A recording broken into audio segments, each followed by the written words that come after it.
You're listening to Beat Autoimmune and Thrive, the podcast all about reversing and preventing autoimmune conditions so you can live your most vibrant life as soon as possible.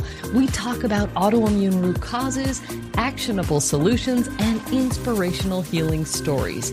I'm Palmer Kippola, and I used to have MS.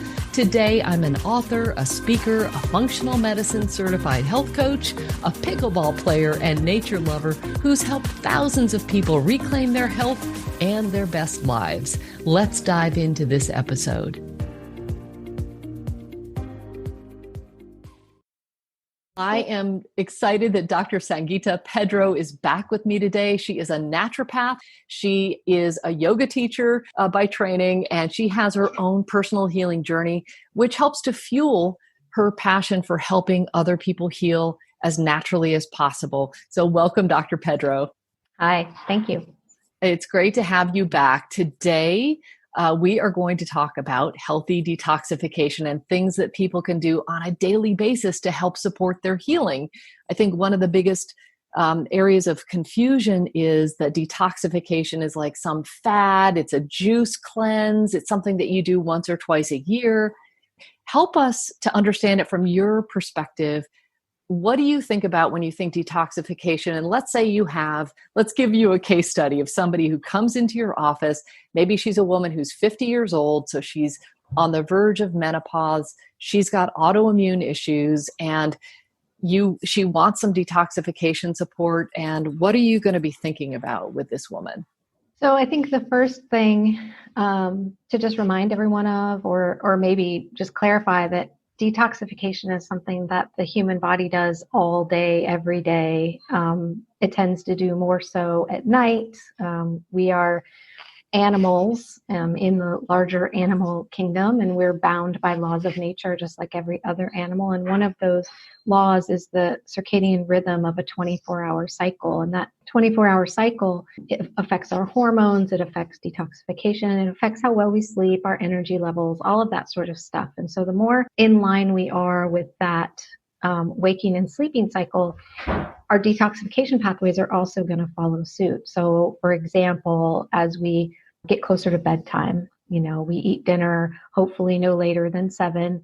We leave a few hours before we go to bed. And that space without food starts to give our body a little bit of breathing room to go from active things, moving around, exercising, working, digestion, into the quieter, slower phase of cleaning out, repairing oxidative damage from the day, kind of just cleaning out the gunk that we all have just from being alive. You don't even have to be ill. Just, being a human on planet Earth, you're breathing, eating, doing what you do. The body has to clean out even those mild bits of gunk. We could say toxins, but that makes people think horrible, awful things. And it's not necessarily that bad. It's a normal process. And then as we sleep, the body is doing that repair process the entire night while we're asleep. So a reason why sleep is so important. And it's also a big part of detoxification. We want the body to really be able to rest, heal, replenish, rejuvenate, all of that stuff. And a lot of it happens while we're sleeping. So sleep. I love that. I love that. No, that's really great. And I love that you take it from a circadian rhythm and that we are animals. And this actually touches on the lymphatic system because the brain has its own lymph system called the glymphatic system, right? And our brain, as I understand it, shrinks so that those, whatever they are, tubules where the glymph actually can filter out and gets excreted out of the body in a normal way. But if we're not getting that sleep, what happens in that event? What if we're not getting enough sleep? What if we're not honoring those cycles? Yeah. So for, the sort of standard human physiologic happy place for sleep is, roughly 8 hours, going to bed by 10, being asleep by 10 and getting up at 6. Now, of course, in chronic illness, a lot of people need more than 8 hours of sleep. So this is just kind of a general statement.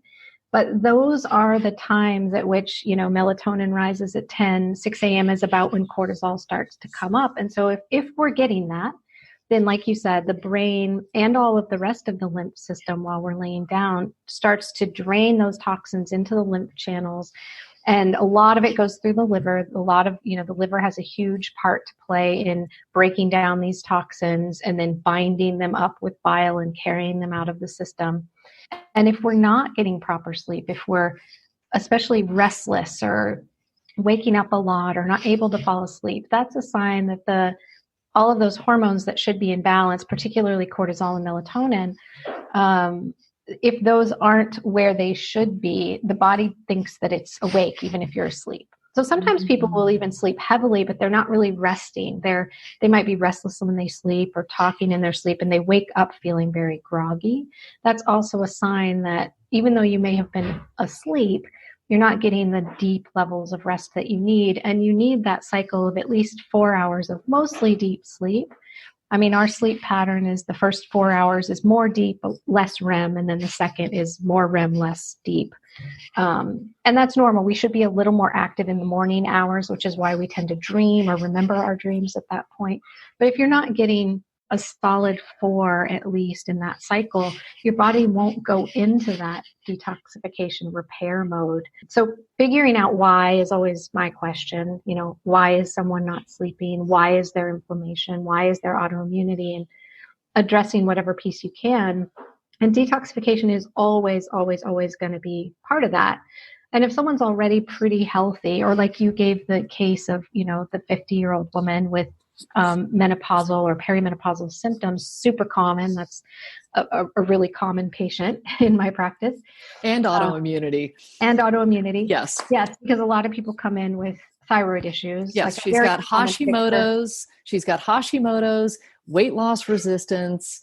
She's having trouble sleeping. This is really the standard, the avatar, really, of the women I serve mostly. And I say women, and apologies to men, but 80% of the autoimmune problem is female. So don't want to be exclusive about that, but just wanted to draw attention to what those facts are.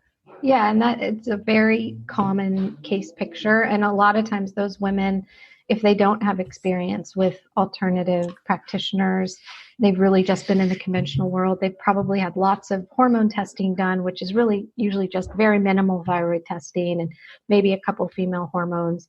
And they've been given some medications for sleep, but there's often not been a deep dive into what's really going on. And so we often start there. But even if someone hasn't had all of those tests done and they're still not quite sure, there's still things that people can do to improve their body's ability to do its natural level of detoxification. If that detoxification is overwhelmed by lots of stuff, hormones, toxins, mold, Lyme, I know you've talked about this in other podcasts, it's going to be harder to get those detoxification pathways going, and it's going to require a little more outside effort. But for most people, simple things. So sleep, we touched on, like trying to get sleep regulated is huge, because then all of that lymph and the lymph glymph from the brain is all going to be ready to be passed out of the body when you wake up in the morning, which is what you want. And other things that people can do during the day is not only what you're eating, but how you're eating is a big one. People often focus on just what should I eat, but when and how is also really important. So I know there's a big thing about intermittent fasting these days. And people say, well, it helps with detoxification. And yes, I would agree. But my opinion, kind of my bent on that, is it's better to have the space between meals in the evening and the early morning, but not until 12 or 2, not until noon or 2 p.m. You don't want to go that long without food. The body's detox pathways work better when they're given fuel and given the amino acids and molecules that they need to function. So the liver actually needs tools to be able to do its job. And especially if you're not doing a complete fast, you're still eating, you're living your life, it needs some sustenance. So better to leave 3 or 4 hours between dinner and sleep 8 hours. Right there, you've got at least 11 or 12. And then, a couple hours in the morning before eating, doing some gentle movement to get your lymph flowing, breathing, meditation, kind of easing into your day.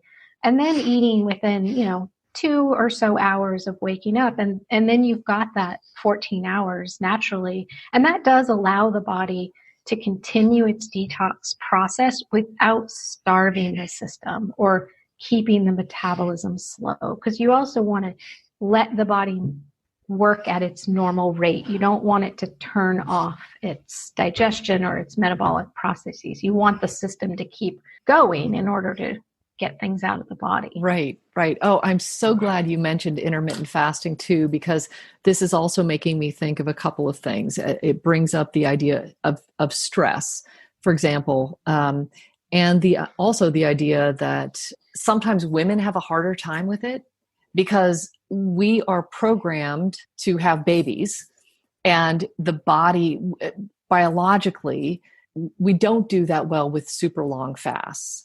And we don't want our bodies to think they're starving. So sometimes mixing it up a little bit can also be really helpful. Like, not doing 14, 15, 16-hour fasts every day, but mixing it up. Like occasionally getting up and eating within the first hour that you wake up, right? Sometimes letting it go 2 or 3 hours so that your body knows I'm safe, everything's okay. Don't shut down these processes, like you said. I love that. And I also love the idea of stopping eating 2 to 3 hours, ideally, before you go to bed. And one of the ways that a huge way that the body detoxes kind of on a larger, more macro scale is through the digestive tract. And so obviously eating and having things pass through the intestines and out of the body is a big way of pulling out extra hormones, used up hormones, extra cholesterol, fats, toxins, anything that's bound to bile. But another way that we want to encourage that is by eating regular meals with space in between. So not only 3 hours after dinner, but leaving, 3 to 4 hours between breakfast and lunch and dinner with just water or herbal tea, small amounts of liquids. But that not only helps with gut health, but that allows the waves in the small intestine, the clean out waves. So there's the waves of digestion, which are kind of rhythmic waves from chewing to stomach to digestion. And then there's the flushing out waves after everything's been absorbed in the small intestine. Basically just the remnants, whatever's left needs to just be flushed into the large intestine. Big waves come through the small intestine. But the only thing that will trigger those clean out waves is empty time and space. Because the minute you ingest food or chew a lot, it triggers digestive waves. And so that's a huge way to just help your body flush things out on a daily basis. And I know there's love that. I love that. Of snacking. Like a lot of times people say you should eat all day, but I really that is so last century thinking, the snacking all day, the 6 meals. No, seriously. Yeah. I have never heard it said like that. And I really want to just pause for a moment because I think you just touched on something that's huge. That empty time and space between meals of 3 hours is for our digestion, for us, for our detoxification.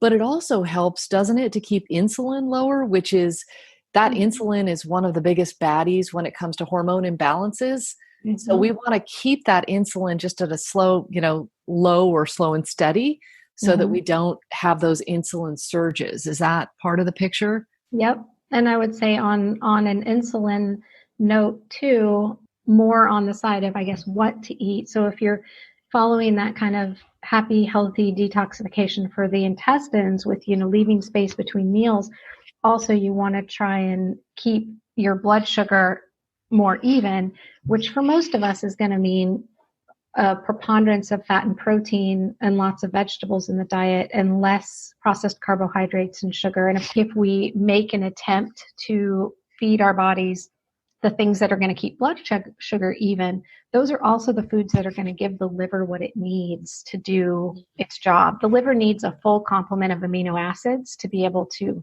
make the detox pathways work really well as a bunch of essential vitamins and minerals. And so the more balanced our diet is with good fats, good protein, and lots of vegetables, lots of cooked vegetables is going to make that part of detox better.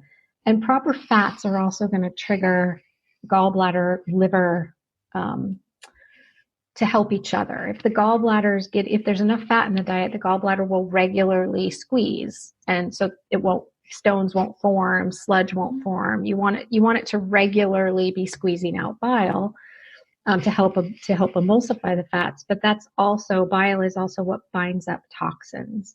And in the case of the case that you gave of the 50-year-old woman, a big issue with hormone imbalance and detoxification is used estrogen. So as estrogen levels naturally kind of can go higher or be unopposed in menopause, so they can look high where progesterone is low, that can be sort of falsely elevated by deactivated estrogen. So if estrogen has done its job, it's gone around the body, it's attached to some receptors, and now it's done, it's used up, the bile should bind to that and pull it out of the system.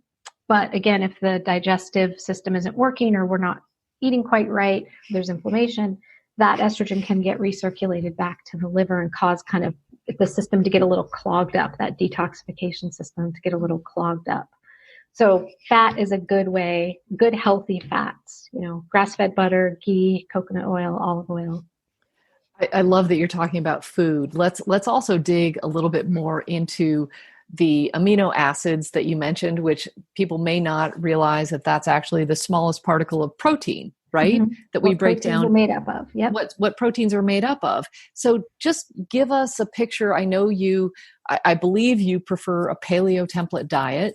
So that's going to be the sustainably harvested meats, right? Mm-hmm. Grass-fed, 100% grass-fed, grass-finished. And by the way, for those of you who are going out to eat and you order a grass-fed burger, it's often not fully grass-fed. And I just wanted to highlight that because people can get away with saying that, even though the cows were actually grain-fed for the last month of their lives to fatten them up. So you want to be really, really careful to ask for 100% grass-fed meats. Okay, done with my commercial for cows. But tell us about the best foods that we should be eating for healthy detoxification. Yeah, so like you said, if meat and all different parts of the animal. So I know a lot of people don't like to eat organ meats, but they are very nutrient dense, and depending on the level of inflammation you have in your system, they can be useful. Liver is probably the most common. Liver is extremely high in vitamin A, D, iron. And one way to get good liver into you without having to really eat it is to mix it into meatballs. So make meatballs with a little bit of grass-fed beef liver. But all kinds of meats, grass-fed beef for sure is high in omega-3 fatty acids, as high as deep water fish. So it's really anti-inflammatory. Wow. Very anti-inflammatory, and you don't get the toxins of the ocean. But also, sustainably harvested and fed chicken, pork. Pork is actually one of the cleanest meats as far as how they're raised. Same with turkey and lamb.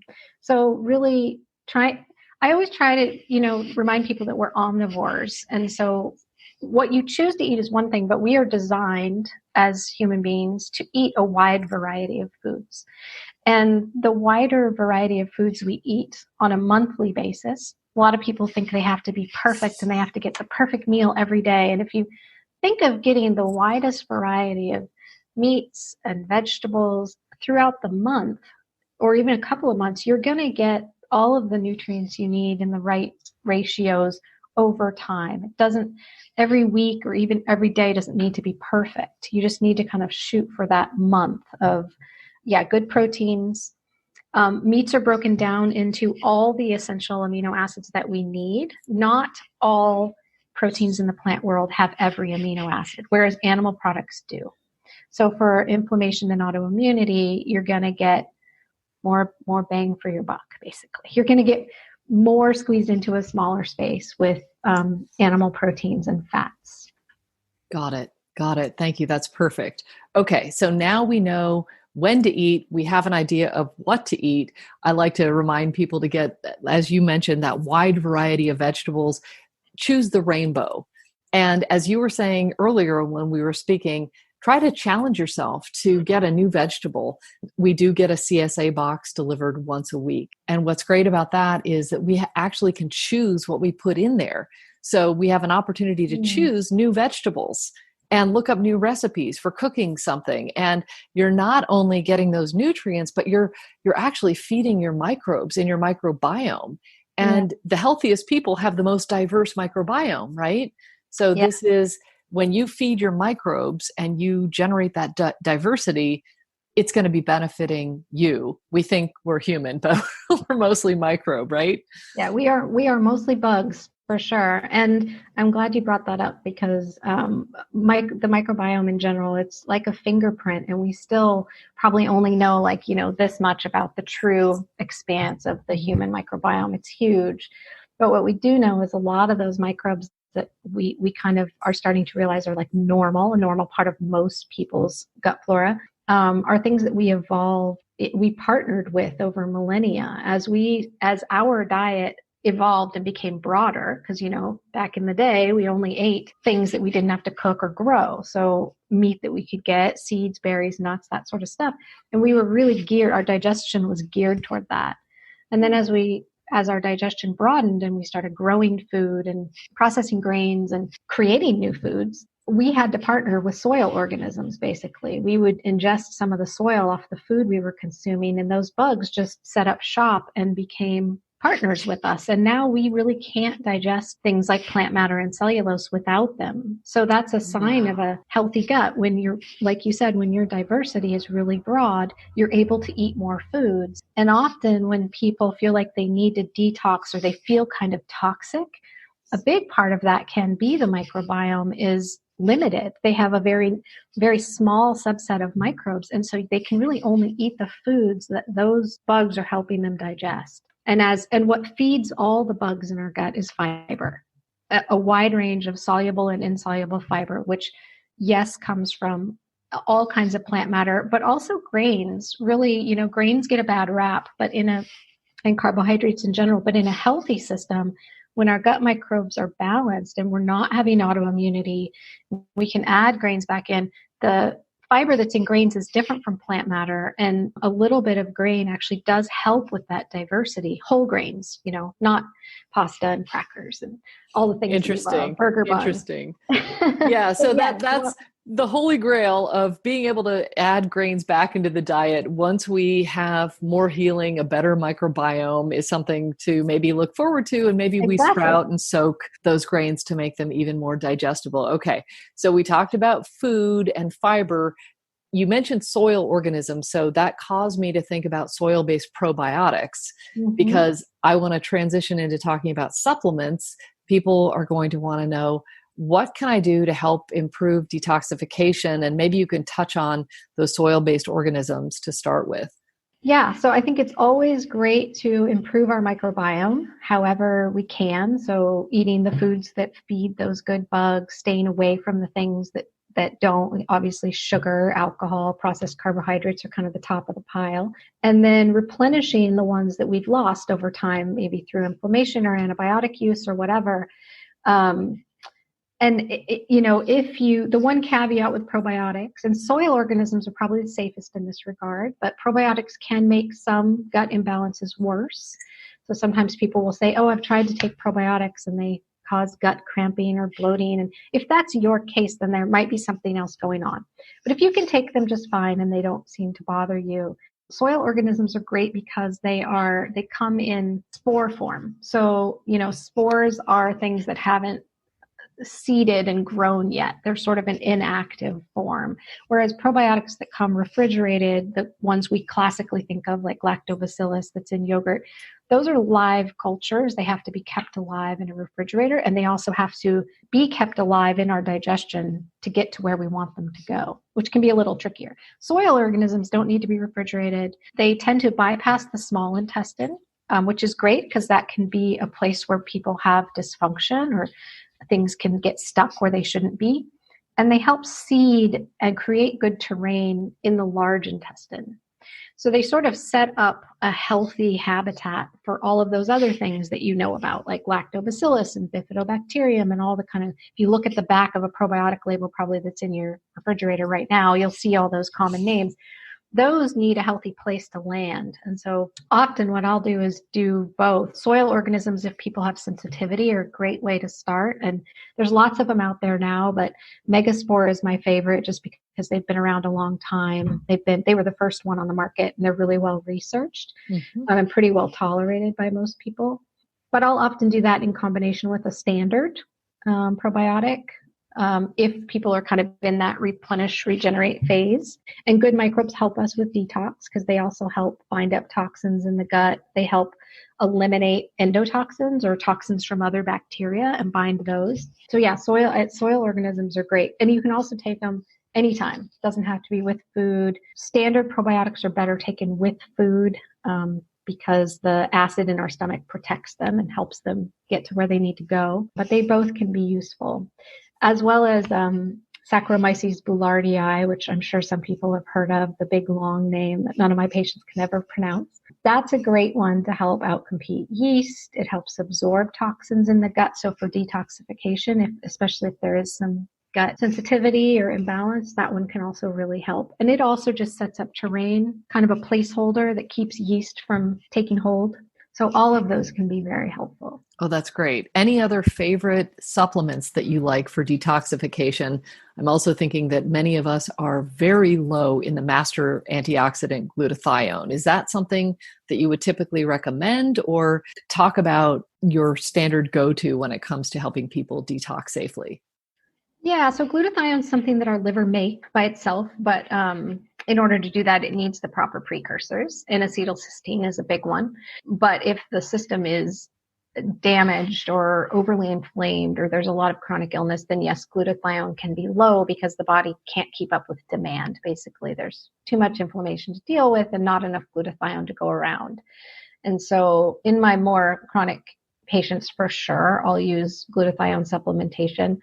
For the average person, I don't think it's necessary all the time. It's a pretty expensive supplement, and there's debate about how well it's actually orally, gets into where you want it to go, because it is broken down into its components, like in acetylcysteine when it goes through the body. And there's ways around that, like S-acetylglutathione, which is great. But for just standard kind of daily detoxification, I think almost everyone can use liver support. And, the classic liver herb is milk thistle. It's super safe. It's one of those things you can find good quality just about anywhere. And when people ask me what's one thing I can do for my liver, that's one of the things that I always say, sure, milk thistle is not going to hurt. It's protective of liver cells. It protects them from damage. And with all the toxins we have in our environment, it's a safe bet. Glutathione for sure, if people want to go that route. Also NAC, which is the precursor to glutathione. So you're giving the body kind of the raw material it needs to make its own glutathione. And sometimes people will take both of those. And then there's a whole lot of other liver herbs and liver supplements. You just Google liver support supplements and you'll find things with artichoke and dandelion and chelidonium. There's a lot of really great liver herbs, and most of those liver formulas are helpful and supportive. I usually pick and choose based on patient specifics, because some of the herbs increase bile flow and some of them protect liver cells. But those sort of pre-made liver supplements are also an easy go-to that I think for the most part are not going to hurt anyone. They're inexpensive, and they are going to help a little bit with that liver detox. That's great. So do you think about other organs when it comes to detox? I don't want you to forget any other supplements that you might suggest, because remember, we're talking about people that have autoimmune issues that are really wanting to heal. That's who you're talking to now. So besides the probiotic, the spore-based probiotic, ideally, maybe some NAC and glutathione, both. I always recommend a liposomal form of glutathione because it's easily absorbed. Milk thistle for sure. So I just want to make sure you've got everything off on supplements before we move on to other things that you think about. Binders. Binders. So binders are probably the other big supplement category there's a lot of partial information out there. I think there's a lot about binders we still don't completely understand. Not all of them have been well studied. Some are more selective than others. So if you know exactly what you're trying to bind, like you've got mold or fungal of any kind, yeast mycotoxins or mold mycotoxins, or if it's chemicals, then you can kind of pick and choose based on the specific toxin you want to bind. But binders in general, I think, are a good thing for people with autoimmunity because you can bind things up with bile all day. You can improve liver function. But if that thing that's bound to bile doesn't then get completely carried out of the body, it's just going to get recirculated through the liver again in this endless loop. And so the binders help take that bile toxin combo and stick together even tighter and make sure that it gets pulled out through the large intestine. So my current favorite binder, which you know, is bioactive carbon, because it's made from soil. Again, it comes from humic and fulvic acid that come from soil-based active carbon versus activated charcoal. That it says activated in the title, but it's actually an inactivated form of charcoal that happens after you burn wood or coconut shells or something. It doesn't have an ionic charge, so our activated charcoal is a great absorber of, they use it in hospitals when people overdose or swallow some poisonous substance because it can go in and bind really tightly acutely to things, but it also binds your good minerals. So it's not the kind of binder you want to take regularly. Right. I tell people, keep it on hand if you get what you think might be food poisoning or your stomach's kind of upset or someone gets really bloated. In those acute situations, it's really helpful. But bioactive carbon is great because it doesn't have to be taken away from food. Most binders get a little tricky. You have to take them away from everything else. And this one doesn't have to be done. It also helps get into not only in the gut, but it has small, medium, and long chain parts to it in one capsule. And the smallest ones can actually get into the bloodstream and help detoxify outside the gut, and can help give energy back to the cells, which is also an issue with detoxification. Sometimes when people are toxic, they can feel low energy, have kind of low exercise stamina. So it helps on all those fronts, and it does not bind to your good minerals. So it's kind of my go-to, especially general detoxifier, because it kind of does everything you want without a lot of the negative side effects. The second to that would be zeolite, and probably a lot of people, there's liquid zeolite, which is pretty common. It's used a lot in the Lyme autoimmunity group of folks. And it also is right up there as one of the better binders. It binds pretty tightly. It can pull out toxins. But just as a daily kind of go-to for detoxification, if people are dealing with autoimmunity and it's kind of a long-term thing, I really like bioactive carbon. There are others for metals. Modified citrus pectin and alginate are both really good for metals, and they're also moistening and softening, so they can help with constipation. So if detoxification is very difficult if you have chronic constipation, because of course you want to get stuff out of the body. And I know a lot of people in the autoimmunity world have that. So it's one that I definitely go to if that's the case. It's made from algae and it binds metals really well. And then chlorophyll, good old-fashioned chlorophyll too, binds metals and toxins, doesn't bother your good essential minerals. And it's also a superfood. So you get a little bit of antioxidants in there and some omega-3 fatty acids. And, it's a little bit more on the food spectrum of things. But you do need to make sure you get a really clean version of chlorella because it's such a good toxin binder. If it's grown in a dirty environment, it can come preloaded with its own toxins. So I want to double check because at first you said chlorophyll and then you said chlorella. Chlorella. So are you talking about chlorella? Okay. Yes. That's what I thought. No. I just wanted just wanted to make sure because both are, things. Chlorophyll, yeah, and chlorophyll is definitely good for other stuff. But if we're talking binders, chlorella, yes. Chlorella is the one. That's right. Yeah. So it sounds like there's no downside to these. I think the best thing that people can do is get the data about what's going on with them and kind of look under the hood and get a really good comprehensive stool test that can help with some of this stuff so that you actually know what you're dealing with, right? As a starting point. I don't know that there's any harm to doing something, especially like a bioactive carbon or taking chlorella, et cetera, just, as an ongoing thing. So I just wanted to touch on that because some people will have the data and some people won't. And they'll just wonder, well, if I don't know what's going on, should I just start taking binders? Because we've got clay, we've got all of these possibilities. And right. And I didn't mention clay, but bentonite clay is another big one that is a little bit more selective. It does bind to certain things and not others. Clay can be very drying. I think the biggest downside to binders is constipation. So if that's already an issue, you don't want to make it worse, and you want to choose something that's going to be softening and draws water into the colon. But other than that, if that's not an issue for someone, then I think for the most part, binders are a safe thing to add. And with all of the things that we're bombarded with in our daily life, toxins in the air, the water, even the cleanest foods aren't perfect. Just adding that little extra bit of binding support to the body is really helpful. But yes, of course, I'm always a proponent of take the thing that's best suited to you if you know what that is. Yes, that's perfect. And so this makes me think of two more things. And one is hydration, simply getting enough water in. And I think we need to talk about constipation because it is so prevalent. And I think we can't leave a conversation about detoxification without making sure that people are going to the bathroom at least once a day. Yeah. Right? Yeah, once a day is minimum. If you really got a toxic overload, some people say you want to shoot for 2 or 3. Some people will never get to that, but yes, once a day for sure for good detoxification. And so how do you recommend that people do this? Because this can be an ongoing problem. And we've worked with people who, they might go days without going to the bathroom. So help us out with how we get the party started.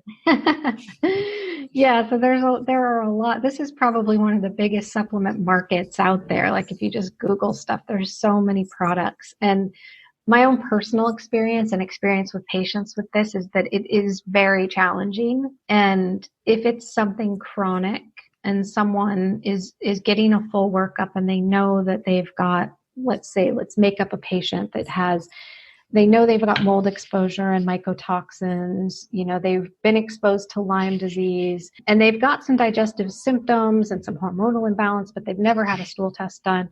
I would say getting a comprehensive stool test is always a place to start, even if you think, and most people do, that what's going on with you is normal.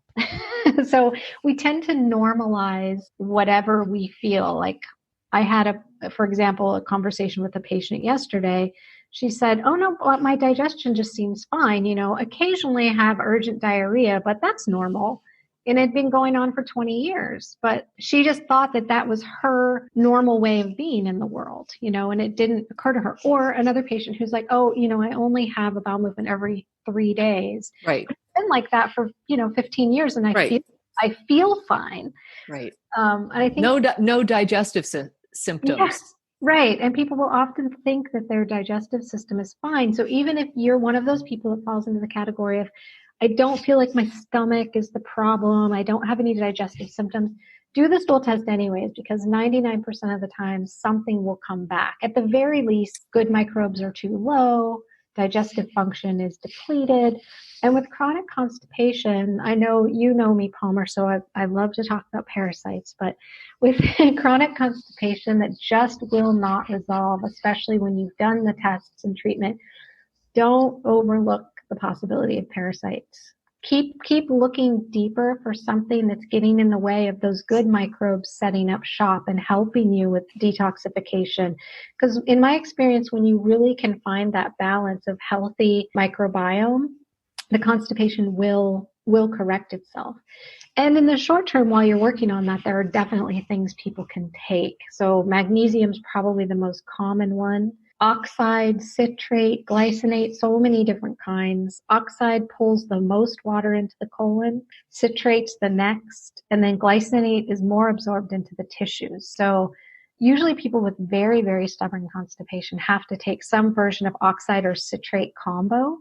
And all it's doing is attaching to the water you ingest and drawing it into the large intestine. So if the constipation is hard and dry and infrequent, that can often help. And it will often help in the short term, and then sometimes will stop working. And if that's the case, dig deeper, see what's really going on. There are also a lot of herbs out there and herbal formulas. One of my favorite just health food store items that you can find online is called Cleanse More, which I've shared with you, Palmer. I've used it myself. I've used it with a lot of patients. It was actually my front desk person who discovered it, but it works great. It is magnesium oxide paired with motility herbs. So herbs that help gently stimulate motility, mostly rhubarb and Cape aloe. So they're kind of gentler motility activators. And then the stronger ones are like senna, cascara sagrada. Those will often cause a lot of cramping and pain in people with chronic constipation. So I try to avoid those. But there are lots of things like that in the short term that can help get things moving. But really, you've got to get out of the way, whatever's in the way, to help the body, really get past chronic constipation. And you do absolutely need that for detoxification. Yes. You need to be having regular, once a day, healthy bowel movements. So what I'm hearing you say is that detoxification, as sexy as we want to make it with all of the things that we could be taking, supplements and so forth, what I'm hearing you say is getting a good night's sleep and going to the bathroom every day are absolutely foundational, right? Yep. If with your autoimmune clients who are already working on their health, I would say yes, sleep, going to the bathroom regularly, and leaving space between meals, I think really, really can't be highlighted enough, because if we want to activate the body's natural cleaning process, those waves that sweep out all the debris are so important long term for creating a healthy microbiome and just getting rid of whatever's left over, all those little leftover bits after the body's absorbed stuff. So those would definitely be my top 3. And often people want to go to like, what supplement can I take? And those can be really helpful. But the basic things you can do on a day-to-day basis are the sort of the foundation that are going to make those supplements work better. Okay, so let's just assume hypothetically that this 50-year-old woman is no longer constipated. She's sleeping well at night. She's sleeping through the night. She is leaving space between meals, right? So she's on a healthy paleo-style diet. What else could she do for herself, maybe on a daily basis, just to support, if there's anything else that you want to add to help support her detoxification pathways? Yeah, so we don't want to forget the other pathways. Obviously, liver, gallbladder, and gut are huge and need to be working, but we also have skin, respiration, so just breathing out carbon dioxide, and there are certain toxins that come out in the breath, and bladder and kidneys. So every toxin, medicine, anything we ingest that the body doesn't want there has to come out it has to be broken down and gotten out of the body in some way. The 2 biggest ones obviously are large intestine and the bladder and the kidneys. Most things go through both of those, or one maybe more than the other. But breathing is a huge one. It's tied to stress, which you also mentioned at the beginning. So there's also the detoxifying on that level. We want to be breathing. We want to remember how to breathe, or learn how to breathe if you never got taught or you forgot. We don't think about breathing a lot. And so at my history of being a yoga teacher, although I haven't taught in many years, I did teach full time for 6 years, and breathing was so often not taught. And deep breathing is hugely beneficial to our nervous system. It also helps get things out. With that carbon dioxide, we're also going to get other things out of the body. We're going to get other toxins out. So just breathing, just sitting down in the middle of the day, if you can, for 2 or 3 or 5 minutes, close your eyes, do a bunch of belly breaths, let your belly hang out, breathe into your lower ribs, all of that. And then exercise, some sort of exercise. Doesn't have to be running 10 miles or hefty cardio, but to where you're breathing just a little bit harder, you're also going to get more stuff out of your body. So breathing is a huge one that we often forget about. It's got so many benefits. The skin, especially if you're a person who's prone to exhibiting things on the skin, rashes, sensitivity, psoriasis, eczema. Like, some people are just prone to having their detox come out on the skin. And if you're one of those persons, even if you're not, but especially if you are, things like dry skin brushing, which is actually more about the lymph than it is the skin proper. But it does help, slow, gentle, soft circles on the skin with a soft bristled brush. Helps stimulate lymph flow because our lymph vessels don't have muscles, so they need help to get to where they need to go.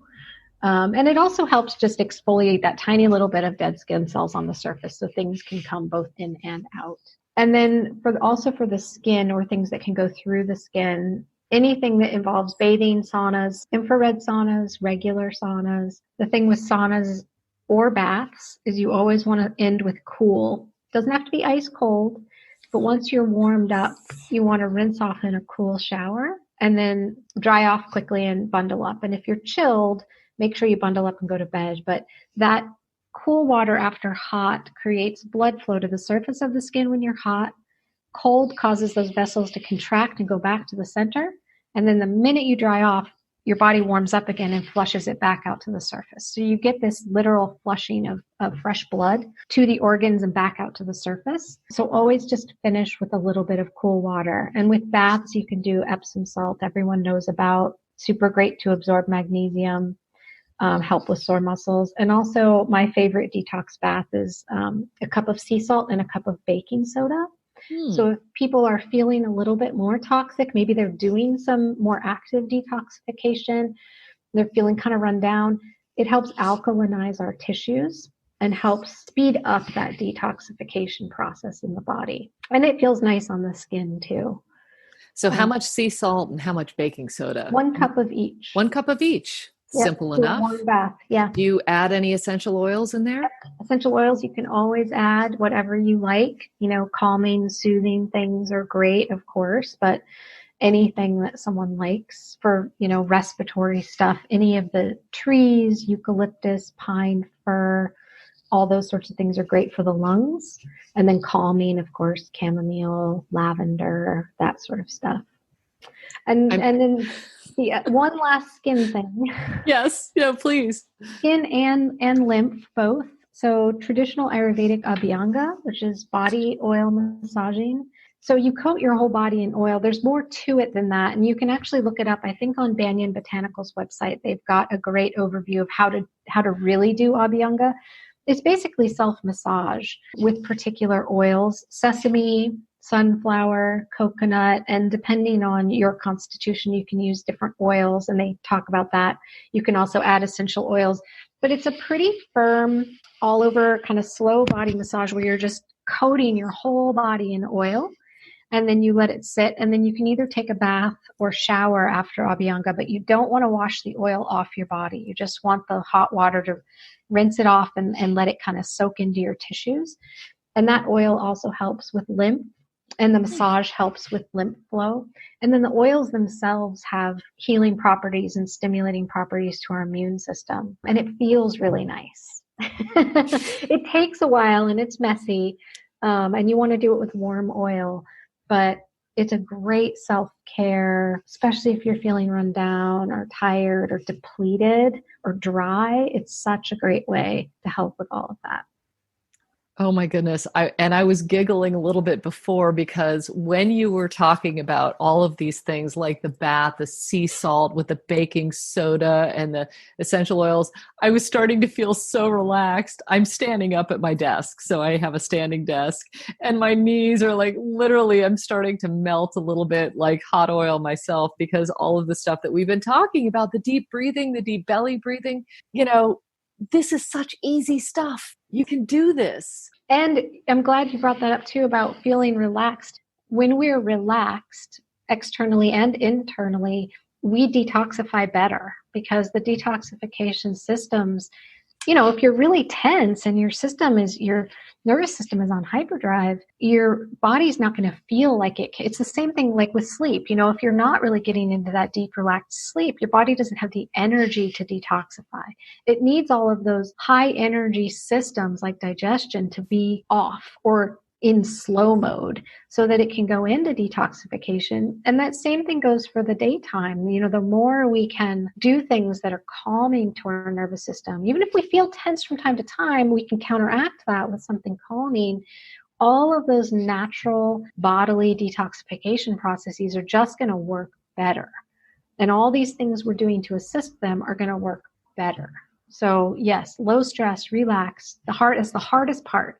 That's your area, Palmer. That's your help everyone with. And it's so vitally important. It is something, it's the conundrum for all of us with these busy modern lives that we have. And we feel like we're actually human doings. Like we just have to add one more thing to the list, but we're actually human beings. And so just learn, be more, do less is one way to actually counteract that always on.